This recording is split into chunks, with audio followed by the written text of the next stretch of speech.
Hi, I'm Travis Lane. Welcome to the first episode of Trav Talks.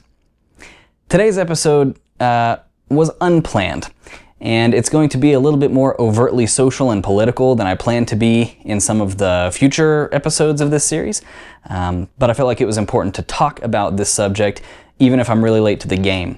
I wanted to take time to let the conversation play out, to make sure I wasn't assuming anything, to make sure no new information came to light, and to see how people reacted so I could form my opinion on the basis of something real and not just kind of that spur-of-the-moment conjecture. So today, in the interest of this channel, which is to bring you things from a different perspective than you might have thought about them or talked about them in the past, I want to tell you how I see America not necessarily as a quarter-century-old institution, but as a child, and how we should treat our society accordingly. First, let's address the elephant in the room. The protests that have rocked the country after the death of George Floyd in police custody have reopened the long-standing conversations and wounds about police accountability and racism in our society. For a few days, while I kind of watched and waited for the reaction to play out a little bit, I was actually very pleased with how most people saw the issue and were talking about the issue. Maybe I've gradually eliminated some of the more extreme partisan people from my feeds, but even most of my conservative friends and family members were very supportive and understanding of the protests. Then, the first single instance of looting or violence started, and all of a sudden people had an out. Never mind the irony that the few bad apples argument was exactly what the protests were all about, and then it was used by the opposition to dismiss the original concerns of the protesters. Yes, it's a valid criticism when using the same argument to confirm your position is the one that you're rejecting, but that's a different subject. But the question that I want to ask the people who dismissed the entire purpose of the protests after the few bad apples began to loot or to engage in violence, I want to ask this: would you have engaged otherwise? My children are 5, 2, and almost due, so while I have incredible kids, there aren't too many days where my wife or I don't have to gently correct or outright discipline some behavior or another. For how unfocused and distractible kids can be, it's funny how focused they can get when you want to get their attention, to have them stop doing something they're not supposed to be doing, or just to listen to you. So sometimes when I raise my voice to my kids, my 5-year-old at least, will be a little shocked, and every now and then he'll ask me, "Dad, why did you yell at me?" And my answer is always the same: because you weren't listening at a normal volume. Now, let me be very clear. None of this video is a dismissal or a promotion of any form of violence, looting, destruction, any of that stuff. At the same time, I kind of get it. How many times have we had this conversation? How many times has this bubbled up to consume the public consciousness until everyone that's not directly affected or everyone with the opposite political disposition can just forget about it and move on to the next one? One is too many, and we can all name dozens and dozens. To some of my friends, and I say this lovingly, this is how you came across when the conversation switched from the protests themselves to the violence and looting. Thank God that there's finally something I can use to render this entire conversation illegitimate. And that, my friends, is why there are protests, and why sometimes they become too heated and can become destructive or distracting to the conversation that needs to happen. Some of us are so motivated to dismiss the topic, so unable to criticize people that we ordinarily agree with, or to acknowledge problems on our side, or, many of us are guilty of this, me, of just wanting to be so comfortable that we're ready for all of this to blow over so we don't have to be worried about concerns anymore. See, we fail to realize that these things aren't just here and there until the next news cycle picks up the next one. This is a daily fear that people and communities that we love and live with and live next to and work alongside have to deal with every single day of their lives. The problem is we are not listening at a normal volume. And this leads to the second way I've been thinking about our nation, again, as a child or as a beloved family member, as opposed to kind of an institution. See, the way I feel about my country right now is exactly the way I feel about my kids when they're misbehaving.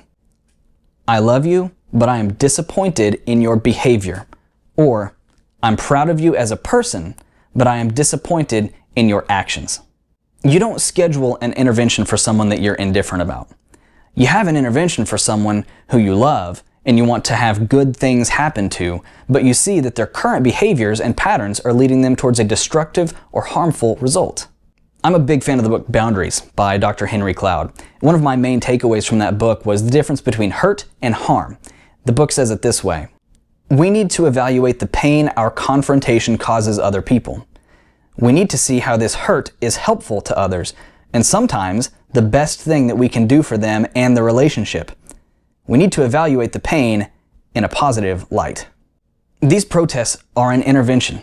They're members of our national or sometimes our faith family telling us that they are in harm's way because of something that we're doing or not doing or allowing to continue. It may hurt those of us who are comfortable and are not as frequently or ever impacted directly by these issues to accept this.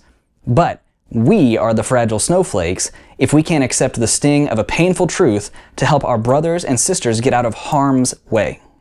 And this is key. Criticism of behavior is not necessarily an indictment of character. From my privileged place, I still believe that most people are not intentionally racist, they're not outright harmful to other people, and that they truly believe and desire justice and equality for all people. But if half of our nation is shouting at us, pleading with us, that what we're doing, supporting, or voting for is harming them, we need to pay close attention. We can be proud of America as an ideal, but still be disappointed in its bad behaviors. The final and sort of all-encompassing way that I think of America as a child is in how we treat those who are under our care and tutelage. Let me explain. When we think of America, what do we think of? A shape on a map, a handful of old documents, maybe a set of people? Here's my personal definition that I think sort of synthesizes all of those things. America is a set of ideals laid out in its founding documents and manifested through its people over time. In that sense, while America's history, land, founding documents are hundreds of years old, the American ideals are reborn anew with each generation. And it's up to the older generations to pass on a love and a passion and an appreciation for those ideals. From the preamble to the Constitution, we are to secure the blessings of liberty to ourselves and our posterity. It's a tangent, but I'm sick and tired of this participation trophy line coming from people as if it's the emblem of all evil in America and its eventual downfall. My kid has played 2 sports now, and he's received 2 medals, neither of which he asked for, and neither of which I as the parent asked for. So when we start talking about these social and political issues as if they're the death of the American ideal, let's assign at least a little bit of proper blame here on the people doling out the participation trophies. But that's beside the point.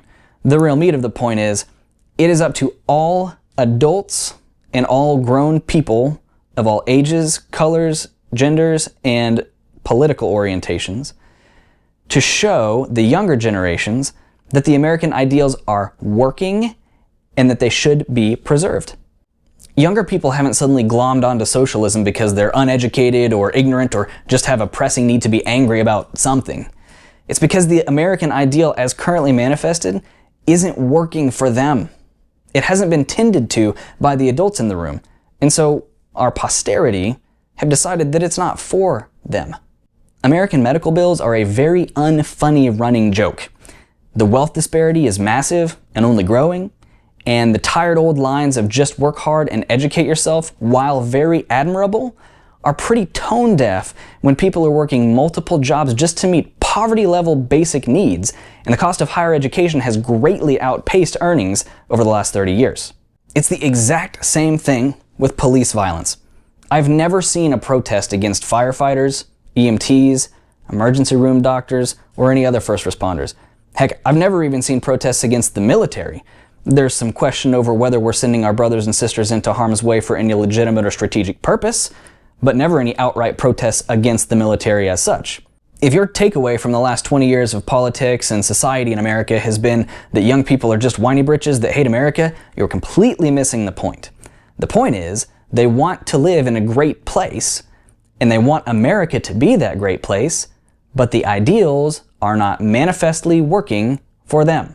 And why would someone want to defend or promote something that isn't working for them? We have failed to secure these blessings for not only ourselves, but our posterity. And, geez, what does it take away from you to let other people enjoy the freedoms and privileges that you claim to love so much? The good news is that the American ideals of life, liberty, and the pursuit of happiness are strong and timeless, but they are also flexible. Each generation and each new set of Americans get to decide how those values are manifested for them. The way we interpret and apply those guiding principles is subject to the needs, struggles, and vision of each successive generation. And right now, it's pretty clear that the substantial minority population in this country does not feel like they have access to those venerable principles that we do and should love. If we believe in those principles and want to make sure that they endure into the future, we need to join that fight. We must not just repeat by rote, but we must show we believe that all men are created equal and are endowed by their Creator with certain unalienable rights, and that among those are life, liberty, and the pursuit of happiness. And yes, when those words were written, they were talking about land-owning white men, but some of the greatest and most celebrated and heroic and noble figures in our country's history have fought the status quo interpretation of those principles and carved out their stake or someone else's stake in the beautiful American experiment. If you love your country and you want other people to love it too, let them experience it in its fullness. For how can you expect somebody to love something that they've never experienced? And if you love the American ideals, how can you not want to share them? If we love this country and what it means, we need to take it very seriously when people are constantly having to fight for access to those rights. Maybe, like children, if we start to listen, our brothers and sisters won't have to yell. Thank you.